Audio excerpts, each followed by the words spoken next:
Dear students, good morning. कक्षा 9th, विषय सामाजिक विज्ञान। आपका चैप्टर चल रहा है डेमोक्रेसी यानी लोकतंत्र, जिसका मैंने आपको अर्थ, रूप, परिभाषाएं और इसके लोकतंत्र की विशेषताएं, 4 जो विशेषताएं हैं उनका वर्णन कर करके यहाँ तक आपका टॉपिक छोड़ा था। आज का टॉपिक है लोकतंत्र के गुण व दोष, पक्ष या विपक्ष। तो जब कक्षा में मैडम और बॉयज़ एंड गर्ल्स आपस में लोकतंत्र के बारे में चर्चा कर रहे थे तो कक्षा के अंदर मैडम को अच्छा लगा। कोई उसके पक्ष में बोल रहा है, कोई विपक्ष में बोल रहा है। तो इस बात को देख करके वह अपनी मन की बात कहने लगी कि आपको निश्चित रूप से अगर लोकतंत्र के खिलाफ कोई बोलता है तो बुरा लगता है। क्या आप जिस देश में लोकतंत्र है उसके खिलाफ बोल सकते हैं? जहाँ लोकतंत्र न हो वहाँ आप, तो इस प्रकार से इसमें पक्ष व विपक्ष पर चर्चा है।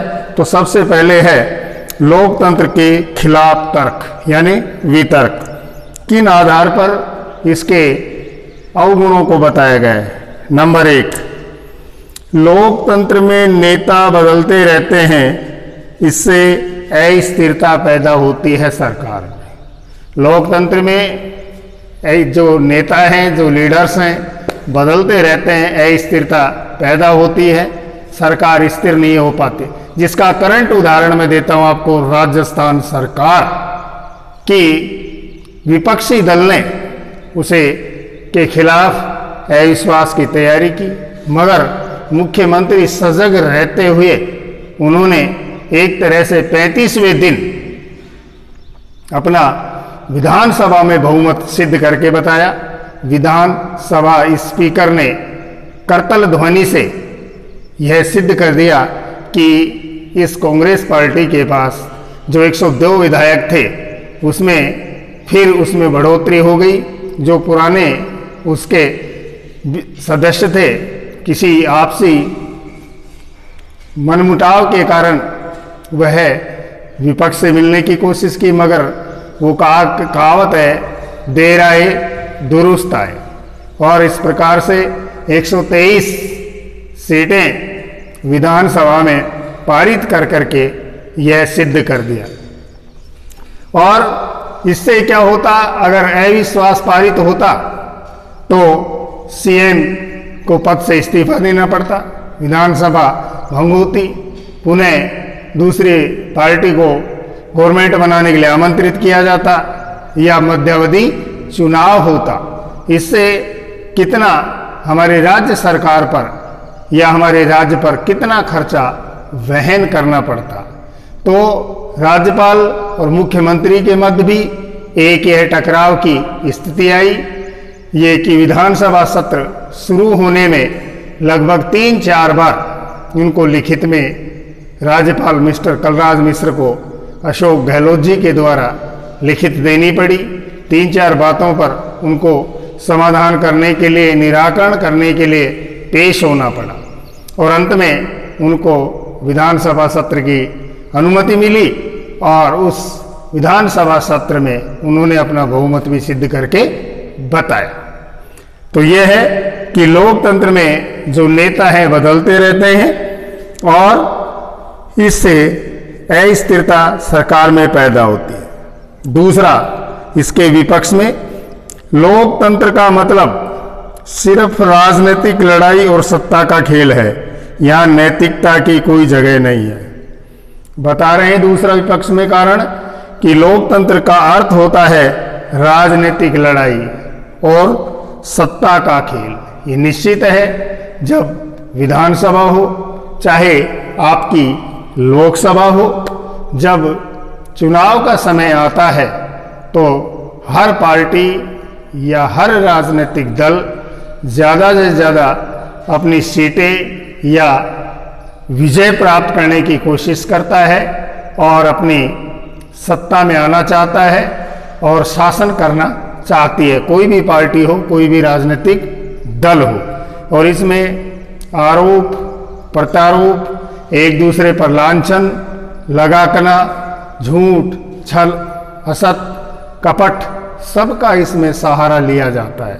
तो इसलिए इस राजनीति में चुनाव के माध्यम से आकर के सत्ता में प्रवेश करना और शासन करना, ये हर पार्टी या कोई भी राजनीतिक दल है वह सब सत्ता में आना चाहती है। नंबर 3, लोकतंत्र व्यवस्था में इतने सारे लोगों से बहस और चर्चा करनी पड़ती है, हर फैसले में देरी होती है।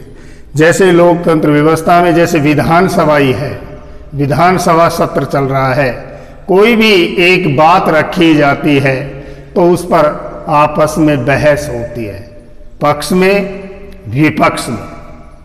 पक्ष में तो जो वर्तमान सत्ता में जो दलीय पार्टी है वो उसकी तरफ से बात रखी जाती है, विपक्ष में जैसे दूसरी पार्टी है वह उसका विरोध करती है। जैसे राजस्थान का ही उदाहरण लें कि राजस्थान में वर्तमान में कांग्रेस सरकार है और विपक्षी सरकार कौन सी है, बीजेपी। यानी कोई भी विधेयक पारित करना है या कोई भी कानून बनाना है, विधानसभा में उसको पारित किया जाता है और उसमें पक्ष विपक्ष पर आपस में तर्क वितर्क होता है और फिर वह अगर सोल हो जाता तो ठीक है, नहीं तो मतदान की स्थिति भी वहाँ पर पैदा हो जाती है। तो इस प्रकार से पक्ष विपक्ष में इसमें बहस होता है, खुलासा होता है, खंडन होता है और अंत में यह जाकर के पारित किया जाता है। चौथी बात, चुने हुए नेताओं को लोगों के हितों का पता नहीं होता, इसके चलते खराब फैसले होते हैं। जिन नेताओं को, जनप्रतिनिधियों को जनता ने चुना है, उन लोगों को जनता के हितों का, जनता की भलाई का ध्यान ही नहीं रहता। इसके चलते वे खराब फैसला लेते हैं और इस बात के चलते हुए वे लोग किस बात का फैसला लेते हैं, खराब बात का फैसला लेते हैं। क्यों लेते हैं, क्यों वे जनता के कि ये जनता के हित में है या जनता के हित में नहीं है, इसलिए उनको वो फैसले लेने में चूक कर देते हैं। जनता की भावनाओं को, जनता की सम्मानों का, जनता की मांगों का उन पर किसी प्रकार का कोई ध्यान नहीं रहता है। इस कारण जनता उनसे फिर आने वाले चुनाव में वो जनता से मुंह मोड़ लेते हैं और फिर नेक्स्ट जो चुनाव आता है उसमें जनता उनसे मुंह मोड़ लेती है। अगला पॉइंट, लोकतंत्र में चुनावी लड़ाई महत्वपूर्ण और खर्चीली होती है, इसमें भ्रष्टाचार होता है। लोकतंत्र में जो चुनाव होता है, जो लोकतंत्र में चुनाव होते हैं, चाहे लोकसभा हो चाहे विधानसभा हो, यह इतनी खर्चीली होती है कि इसमें सभी पार्टियों के द्वारा अपना जो पैसा होता है पानी की तरह बहाया जाता है। इसलिए यह जो चुनावी प्रक्रिया है यह बहुत खर्चीली होती है। इसमें साम दाम दंड सब भेद नीति अपनाई जाती है। भ्रष्टाचार का इसमें सहारा लिया जाता है और पैसे की बर्बादी की जाती है और ज़्यादा से ज़्यादा पैसे लगा करके जनता से बड़े बड़े वादे किए जाते हैं, बड़ी बड़ी बातें रखी जाती हैं, बड़े बड़े सपने दिलाए जाते हैं, मगर उनको साबित या सिद्ध समय आने पर कोई भी पार्टी हो जो सत्ता में आती है उसको सिद्ध नहीं कर पाती है।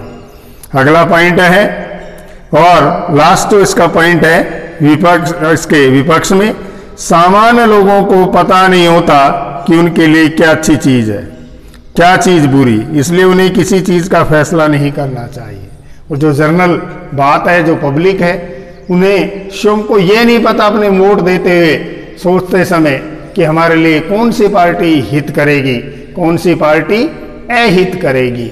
बस वो तो अपना मत डाल देते हैं और बाद में जो भी पार्टी या दल आता है, कोई भी पार्टी हो जो सत्ता में आती है, वह जनता की भावनाओं को, जनता की सम्मान को, जनता की महत्वाकांक्षाओं को, जनता के हितों को, जनता के लाभ को और जनता के भलाई को, इन बातों का ध्यान उस गवर्नमेंट के मुखिया या उस कैबिनेट के या मंत्रिमंडल के जो सदस्य हैं कोई भी नीति नियम कानून बनाते हैं, तब जनता के हितों को या जनता की भलाई को इसमें दरकिनार कर दिया जाता है। इसलिए इसके खिलाफ यह भी पॉइंट है कि पार्टी या दल आने के बाद चुनाव में जनता के हितों की उपेक्षा करती है।